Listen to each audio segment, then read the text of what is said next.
My parents gave my sister our childhood home, then expected me to move in and pay rent to her. I refused, and now they're furious. Welcome to our channel, Face Behind Lies. I'm a 37-year-old guy from a small town, and my life took a turn I never expected, all over a house. The same house my parents always told me they'd leave equally to my sister, Elle, and me. I never thought I'd be so shaken by what should have been just another family decision. Instead, this whole situation has thrown me into a mess of anger, resentment, and pure disbelief at how quickly family loyalty can unravel. Growing up, my sister and I had a pretty standard sibling relationship. I'm the older, quieter one, while she is the social butterfly who always had a way of charming my parents. That charm seemed to evolve into something else as we got older. My parents always doted on her, helping her out of tight spots, while I was left to figure things out on my own. But I didn't mind. I've always liked being independent, building my life without expecting a handout. Still, I thought there were some things in life, like family fairness, that were set in stone. Apparently, I was wrong. It all started with a call from my mom. She said she had big news and that I should come over. I figured it was something fun or family-related, maybe a vacation or a party. But when I arrived, the mood was serious. My parents sat on the couch, my sister next to them, looking more smug than usual. It was like they'd already had a full discussion before I got there, and I was about to be filled in last minute. My mom looked at me, beaming as if she just won the lottery. We've decided to give the house to Elle. My first reaction was shock. Our childhood home, where we grew up, was just given to my sister. No warning, no discussion, just a done deal. My parents had always said they'd leave the house to both of us. It was supposed to be an equal inheritance, a piece of our family legacy. But here they were, giving it to Elle outright, as if I didn't even matter. Wait, just like that? I asked, my voice barely steady. I thought the house was for both of us. Isn't that what you always said? My dad, looking as if he were giving me the most reasonable answer in the world, replied, Elle has been here for us all these years, helping out, and we thought it was only fair that she get the house. You've always been independent, Em. You don't need it as much as she does. Fair? That's what they called fair? Just because I've never leaned on them financially, they decided I didn't need to be part of this. Meanwhile, my sister sat there, not even trying to hide the smirk on her face. The whole setup felt like a trap, like they'd already made up their minds, and I was just the guy on the sidelines. But then, to make it worse, my mom added, almost like she was throwing me a bone. And you know, if you ever need a place to stay, you're welcome to move in with Elle. She said she'd be fine with renting you a room. I couldn't believe it. They were offering me a room in my childhood home for rent, to my sister. I turned to her, and she looked like she was basking in her little victory, barely suppressing a grin. I took a deep breath, the anger boiling inside me, but I didn't want to give them the satisfaction of seeing how hurt I was. So I forced a smile, stood up, and said, "Thanks, but no thanks," before walking out. The betrayal felt almost surreal. For days, I tried to wrap my head around it, wondering when this favoritism had started running so deep. It wasn't just about the house anymore. It was about being dismissed, ignored, like I was just some outsider in my own family. The house represented all of that, and they had just given it away without a second thought. The following weekend, my parents invited me back over, probably sensing the tension. I went, but only because I hoped they might offer an explanation, some acknowledgement of how this decision had blindsided me. Instead, it felt like walking into an intervention, with them already set on convincing me that I was the one being unreasonable. "We don't understand why you're so upset," my mom said, shaking her head like I was the one out of line. "You're doing well for yourself. Elle has had more struggles, and we thought this would give her some security. We thought you'd understand." "So this is about me not needing it, then?" I said, trying to keep my voice calm. "I thought the house was going to both of us. When did that change?" My dad jumped in, sounding frustrated. "We didn't think it was a big deal, Em. You're financially stable, you have a good job, and we figured this was the best way to help Elle. Besides, it's not like we're cutting you off. You can still stay there if you ever need to." The casual offer to stay there stung more than I could have imagined. They were basically telling me I could be a tenant in my own family home as long as I paid my sister rent. It was insulting. I was frustrated, but I bit my tongue. Getting angry wouldn't change anything. "Look," I said, trying to keep it together, I'm not mad about helping Elle, but it's the way you did this. You made a huge decision that affects me, and you didn't even think I deserved to know. Elle, who had been silent the whole time, finally spoke up with her classic, entitled tone. Em, don't make this about you. Mom and Dad made this decision because they know I need it more. You're acting like they owe you something. It took everything in me not to lose my temper. She acted as if I was some kind of villain for wanting what was supposed to be an equal share. I realized there was no point in arguing. They'd made their choice, and nothing I said would make them see my side. After that conversation, I decided to get some advice from a family friend who works in real estate. I needed someone objective, someone who could help me make sense of the situation. He listened to the whole mess, then suggested I check the property records to see if there were any legal implications to the deed transfer. If they changed ownership, there should be a record, he said, and it's worth looking into just to make sure everything's legit. Following his advice, I did some digging, and that's when I found something that shook me even more. My parents hadn't just changed the will. They'd transferred the deed. My sister was already the sole owner, as if I'd never existed. They hadn't waited until they passed away.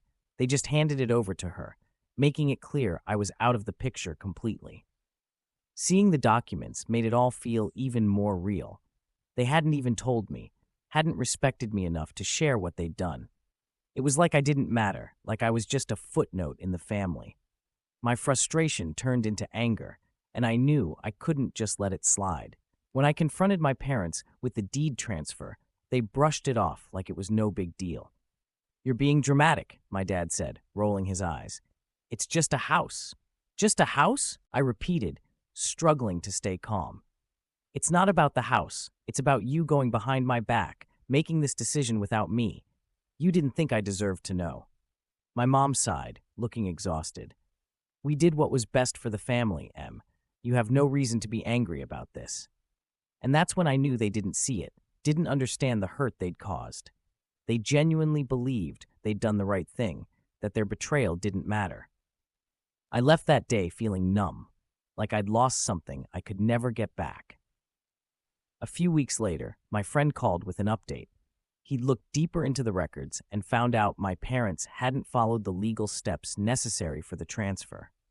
Essentially, the deed transfer was incomplete, and the house was still technically under their names. If I wanted, I could challenge it in court. At first, I wasn't sure. Taking legal action against my own family felt extreme, but the more I thought about it, the more I realized I couldn't just let them erase me like that. I wasn't trying to hurt anyone. I just wanted the respect they hadn't given me. After discussing it with my wife, I decided to move forward with a legal challenge. It wasn't about the money or the house itself. It was about standing up for myself, for what was fair, even if it meant upsetting the family. When my parents received the legal notice, they were furious. My mom called, accusing me of betraying the family and tearing everything apart. Elle was outraged too, claiming I was taking away her home. But I held my ground. "You left me no choice," I told them. "I didn't ask for this fight, but I'm not going to stand by and let you just cut me out without a second thought. I deserve some say in this, and if you're not going to listen, then the court will." The legal proceedings dragged on, and it got ugly. My parents tried to guilt-trip me every step of the way, calling me selfish and ungrateful. Elle went around telling anyone who'd listen that I was ruining her life and stealing from the family. She even started posting vague statuses on social media about toxic family members and the people who betray you. The whole thing felt surreal. Here I was, fighting for what was supposed to be my inheritance, while my family acted like I was some kind of villain. Friends and distant relatives reached out, asking what was going on, and I had to explain over and over that I wasn't trying to take anything from Elle. I just wanted what was rightfully mine. As the court date approached, my parents tried to make peace, but it was clear they weren't sorry. They just wanted to avoid the hassle of going to court. My dad even suggested that I drop the case and that we'd figure something out as a family. But I knew that figure something out meant finding a way to screw me over again, just with a different approach. "No, Dad," I said firmly. We tried to handle this as a family, and you went behind my back. This is the only way I know I'll be treated fairly." The trial itself was quick but tense. My parents sat there, looking defeated, while Elle shot daggers at me from across the room. The judge looked over the documents and declared the deed transfer invalid, which meant that legally, my sister had no claim to the house. Instead, my parents were ordered to either rewrite the will to include both of us equally or sell the house and split the proceeds. Hearing the judge's ruling was a mix of relief and sadness. I'd won, but the damage to my family felt irreversible. As we left the courtroom, my mom barely looked at me, and Elle stormed off without a word. It was like I just lost my family for good, all over something that shouldn't have been a fight in the first place. In the weeks following the trial, my parents were cold and distant. My mom sent a half-hearted message saying she was disappointed in how things turned out, as if it was my fault the whole mess had happened. Elle was even worse. She completely cut me off, refusing to speak to me or even acknowledge my existence. Eventually, my parents decided to sell the house. They were too embarrassed to stay now that everyone knew about the court case. They found a buyer, and after the sale, they sent me my portion of the proceeds without a single word. It was like a final silent rejection, a reminder that in their eyes, I had betrayed them by standing up for myself. Looking back, I still feel a mix of anger and regret. I wish it hadn't come to this, that my family could have understood why I had to fight for what was right. But at the same time, I know I did the right thing. Allowing them to dismiss me, to let them decide I didn't matter, would have only made things worse in the long run. I don't talk to my parents much anymore. Our relationship is strained, and every conversation feels forced, filled with awkward pauses and unspoken resentment. Elle, on the other hand, has completely shut me out, and from what I hear, she still blames me for ruining her life. But I've made peace with it. At the end of the day, I did what I had to do to protect myself. Sometimes family loyalty means standing up to the people who think they can walk all over you. It's a painful lesson, but it's one I'll never forget. So yeah, if you're ever in a situation where you feel like your family isn't treating you fairly, don't just let it slide.